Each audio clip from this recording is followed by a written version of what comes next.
The winter of 1887 was still 3 months away when the Deacon family held their dispersal sale. It was the kind of sale that happened in that country more often than anyone wanted to acknowledge. Not a voluntary sale, not the orderly liquidation of a man who had decided to move on, but the forced kind, the kind that follows a series of bad seasons and a mortgage that had been extended twice and could not be extended a third time. Thomas Deacon had run sheep on his quarter section for 9 years. He had built the flock carefully, bought good breeding stock, and managed with the patience that the work required. None of that had been enough. The dispersal notice listed 214 sheep. Of those, 156 were described as sound.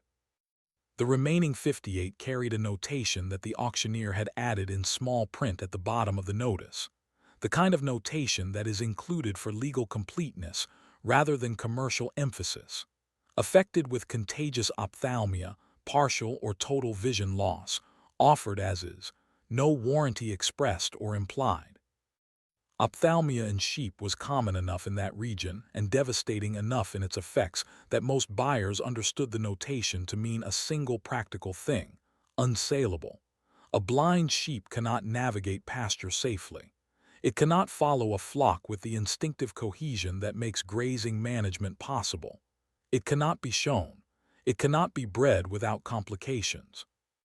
It represented, in the arithmetic of practical frontier livestock keeping, an animal that consumed feed and produced nothing that justified the feed. Every buyer at the Deacon sale understood this.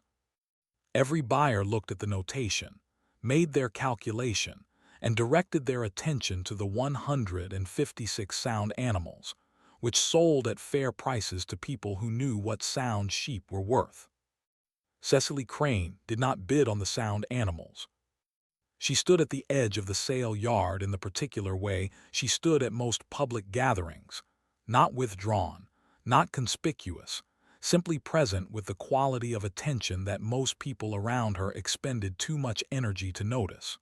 She was 31 years old. She had operated a small claim on the east side of the valley for 4 years, alone since the second year when her husband had taken sick and taken his time dying and left her with 11 acres, 2 horses, and a set of debts that she had spent 2 years quietly reducing to a manageable number. She had 12 sheep of her own, all sound. She also had, and this was the thing that nobody at the Deacon sale would have considered relevant, a mother who had kept sheep in Vermont for 30 years, and who had written to her daughter 6 months before with the kind of specific practical knowledge that mothers who have kept sheep for 30 years accumulate, and daughters who are trying to run a frontier claim alone tend to read more carefully than they might have at any earlier point in their lives. The letter had covered several things. One of them was ophthalmia. She raised her hand at the Deacon sale and bought all 58 affected animals. She paid $11.20. The auctioneer confirmed the sale with the flat efficiency of a man processing an outcome he considers inconsequential. The men standing nearby exchanged the kind of look that does not require words to communicate its content. She arranged for the animals to be walked to her property that afternoon. She had not yet told anyone what she intended to do. But she knew this the way a woman knows something she cannot yet prove, that a blind sheep is not a failed sheep. It is a sheep that requires different management. And different management in this country in this season, with winter 3 months away and a valley full of people who were about to discover that the supply lines from the east did not always hold through a hard January, was not a liability. It was the beginning of something she could not yet fully name. She spent the first week learning the animals. This was not a sentimental exercise. It was a practical one, because the management of 58 animals with compromised vision required an understanding of how those specific animals behaved, which ones had partial sight and which had none, which ones had adapted their grazing patterns, and which ones were still in the disoriented phase that followed acute vision loss, which ones led naturally and which ones followed, and how the group organized itself in the absence of the visual cues that ordinarily structured flock movement. What she found was more orderly than she had expected. Sheep are not sighted animals in the way that predators are sighted animals.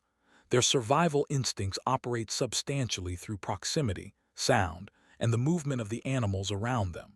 A flock that has been blind long enough, and the Deacon animals had been affected for the better part of a year, develops compensatory behaviors that are less dramatic and more functional than the outside observer generally assumes. They move slowly. They stay close. They are, in the specific vocabulary of a woman managing a flock alone, easier to contain than sound sheep, not harder. She built rope guidelines between the water trough and the hay bales in their pen. Not because she had read about this technique, because she had watched the animals for 3 days and understood what they needed, which was consistent geometry, a world whose boundaries did not change and whose resources were always where they had been the last time. Within a week, all 58 animals were navigating the pen with a confidence that a person watching from outside would not immediately have identified as compensatory. This was the management problem, solved or nearly. The other matter, the one her mother's letter had addressed, and the one that had caused Cecily to raise her hand at the Deacon's sale, was the fleece. Ophthalmia affected the eyes. It did not affect the wool. What it did affect, in the specific way that her mother had described across 2 careful paragraphs, was the feeding behavior of the afflicted animals. Blind sheep, managing a world by proximity and habit, did not expend the energy that sighted sheep expend in active wrangling. They moved less. They rested more. And the energy that sighted animals spent covering ground, the blind ones redirected, not intentionally, not through any mechanism more complicated than basic metabolism, into the one system that was still operating at full capacity. The fleece. Her mother had kept a small blind flock for 2 seasons in Vermont following an outbreak in the early 1870s. What she had found, documented in the letter with the precision of a woman who kept records because she understood their value, was that the clip from those animals ran 30 to 40% heavier than her sighted flock, and carried a softness in the staple that she attributed to the reduced movement and the consequent reduction in vegetable matter embedded in the fiber. Cecily had read this 3 times before the Deacon sale. She pulled a sample from 3 of the affected animals in the first week and examined it at the window in the particular light of a clear autumn afternoon. Her mother had not been wrong. It had the quality of something that would sell itself once the right person held it. She was not ready to find that person yet, but the fleece confirmed what the letter had suggested, and the management problem was closer to solved than she had expected, and the animals were eating the hay she had purchased and growing through the autumn with the quiet, steady industry of living things that have been given what they require. She allowed herself one entry in her ledger that evening that was not strictly accounting. 58 animals, all present, fleece exceptional, proceed. She sheared the first animals in late November. This was early for that country. The standard practice was to hold shearing until spring, when the worst of the cold had passed and the animals could manage the temperature loss without stress. But she had watched the fleece development closely through October and understood that what she was working with was not a standard clip, and standard timing was not the only consideration. The animals she sheared first were the ones whose fleece had developed furthest, the older ewes whose vision loss had been complete the longest, and whose feeding behavior had been static the longest. The clip from the first 6 animals filled 2 large sacks and weighed more than she had calculated. She washed and dried a sample that week. Then she drove to town. The dry goods merchant in Harlow was a man named Garrett Poole, who had been buying and selling frontier goods for 14 years, and who evaluated raw material with the quality of attention that comes from having been wrong enough times to understand the cost of inattention. He took the sample from Cecily without particular expectation. She was not a person whose visits to his counter generally involved material surprises, and ran the fiber between his thumb and forefinger in the way of a person who knows what they are feeling for. He stopped. He held it to the window. He asked her where it had come from, and she told him, without explaining the ophthalmia, simply that she had sourced a flock whose management conditions produced an exceptional clip. This was accurate. It was also the amount of information the situation required, and she had learned across 4 years of frontier commerce that the amount of information a situation requires is rarely the amount that people assume it requires. Garrett Poole asked what she had. She told him, 58 animals, first clip not yet complete, quality consistent across the lot she had examined so far. He asked if she could supply the full clip before Christmas. She could. He named a price that was 40% above the going rate for standard fleece. She accepted without the hesitation that would have suggested she was surprised, because she was not surprised. She had done the arithmetic before she drove to town, and the number he named was within the range she had calculated, and accepting it without hesitation was the correct response of a person who has priced their product accurately and arrived at a negotiation knowing what it is worth. She drove home with a purchase order in her coat pocket. A freighter's wife had been in the store when the sample was on the counter, and she had touched it without being invited to, and she had mentioned it to 3 people by the end of that week, and word was moving through the valley in the way that news of genuine quality always moves, not through announcement, but through the particular velocity of one person telling another that something worth knowing about exists. Word was still moving. She could feel it the way a person feels weather before the clouds arrive. December arrived with the specific intention of being remembered. The first supply wagon from the east failed to make the pass on the 14th. The second turned back on the 19th. By Christmas, the valley had been cut off from its primary supply line for 11 days, and the temperature had not risen above 0 since the solstice. And the families in the lower settlement who had planned to buy their winter cloth from the catalogs and the eastern merchants were conducting a quiet inventory of what they actually had and arriving at a number that was smaller than they had planned for. Cecily had 22 completed fleece lots stored in her barn. She had not advertised this. She had not written notices or arranged a sale. What she had done was complete the shearing on schedule, process the fiber as she had planned, and fill the purchase order for Garrett Poole, which had left her with a surplus that she had not yet decided what to do with. The decision was made for her, in the way that decisions sometimes are, by the valley deciding what it needed. The first family arrived at her gate on the 27th of December. They had 2 children under 4 years old, and a blanket situation that the cold had rendered insufficient, and a neighbor who had heard, through the particular communication network of a frontier settlement in winter, that the Crane woman on the east side had wool that was unlike anything that had come through Garrett Poole's counter in years. They came with money and they came with directness, and Cecily received them with the same quality of attention she gave everything, carefully, without hurry, with a clear sense of what she had and what it was worth. She sold them what they needed at a fair price. By the 3rd of January, she had received 11 families. By the 10th, she had received 23. The wool she sold was not cheap, and she did not price it as though it were, and not one of the families who came to her gate in that January argued with the price, because the cold that was holding the valley was the kind of cold that clarifies the difference between something that is expensive and something that is worth it, and the fleece from Cecily's blind flock was, without any question that the families wrapping their children in it would have entertained, worth it. She ran the ledger every evening. The numbers told a story she had not fully anticipated when she raised her hand at the Deacon sale for $11.20.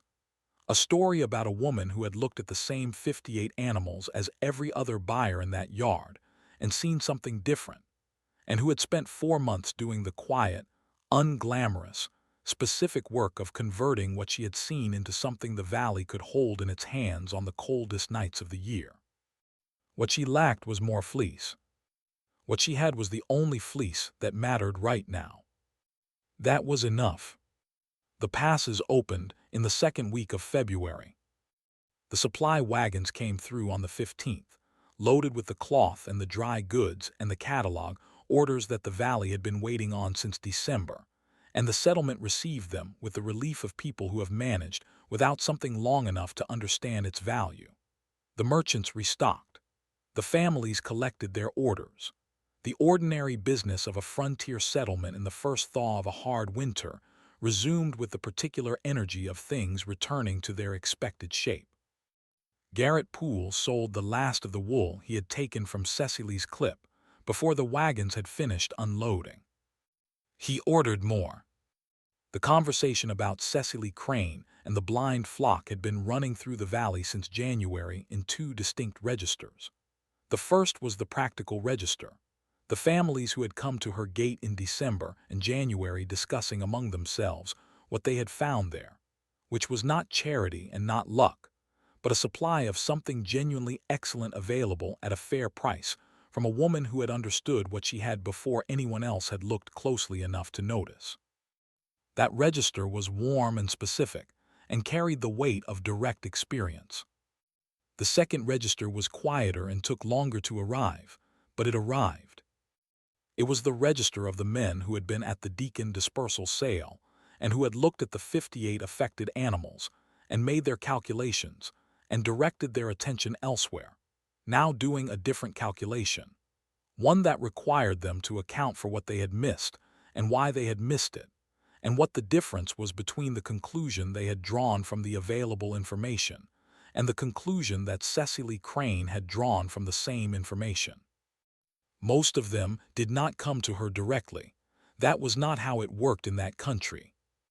But several of them sent their wives, in the weeks after the passes opened, not to buy wool, the clip was long since committed, but to ask questions, careful questions, the kind that are framed as curiosity but carry the specific gravity of people trying to understand how they arrived at the wrong answer. Cecily answered them all. She was not a withholding woman. She had no interest in the kind of vindication that requires other people to feel diminished, because that kind of vindication is not actually satisfaction. It is merely the other side of the same argument, and she had not spent the previous 4 months working in a cold barn to arrive at an argument. She had worked to arrive at a result, and the result was legible in her ledger, and in the 23 families who had come to her gate in January, and in the purchase order from Garrett Poole, sitting in her coat pocket, with a number on it that meant the claim was secure for another full year. That was the result. That was enough. She noticed most things. She had noticed, at the Deacon sale, a notation in small print at the bottom of a dispersal notice that every other buyer had read as a warning, and she had read as information. She had noticed, in a letter from her mother in Vermont, a detail about fleece quality in blind flocks that most people would have filed as agricultural curiosity, and she had filed as a practical opportunity. She had noticed, through October and November, the development of 58 animals that the valley considered worthless, accumulating a clip that the valley would need by December. She had not been lucky. She had been paying attention to the right things. In the spring, she bought 12 additional animals from a rancher 2 valleys over whose flock had suffered a partial ophthalmia outbreak, and who was, for reasons that were by now familiar to Cecily in their logic, looking to reduce the affected animals before shearing season. He named a price that reflected the valley's general consensus about blind sheep. She paid it without negotiation. She was, for the first time in the life she had built here alone, exactly where she had meant to be. Not finished. She was not the kind of person who thought in terms of finished. Not comfortable. Comfort was not the word for it, and she would not have chosen it. But steady, purposeful. in possession of something that had been earned in the specific, daily, unhurried way that durable things are always earned. The 58 sheep moved through the spring pasture in the particular way they had learned to move, slowly together, navigating by proximity and habit, and the consistent geometry of a world their keeper had arranged to be legible to them. They did not know what they had done for the valley that winter. They only knew the grass was there, and the water was where it had always been, and the woman who managed them moved among them with a steadiness they had learned to recognize and trust. Word was still moving. It had not stopped since January. And Cecily Crane, standing at the gate of the claim she had held alone for 4 years with her arms folded, and the spring light coming across the prairie at the angle that made everything look like it had always been exactly this way, allowed herself one moment of satisfaction before going back to work. It had been, all things considered, a very good winter.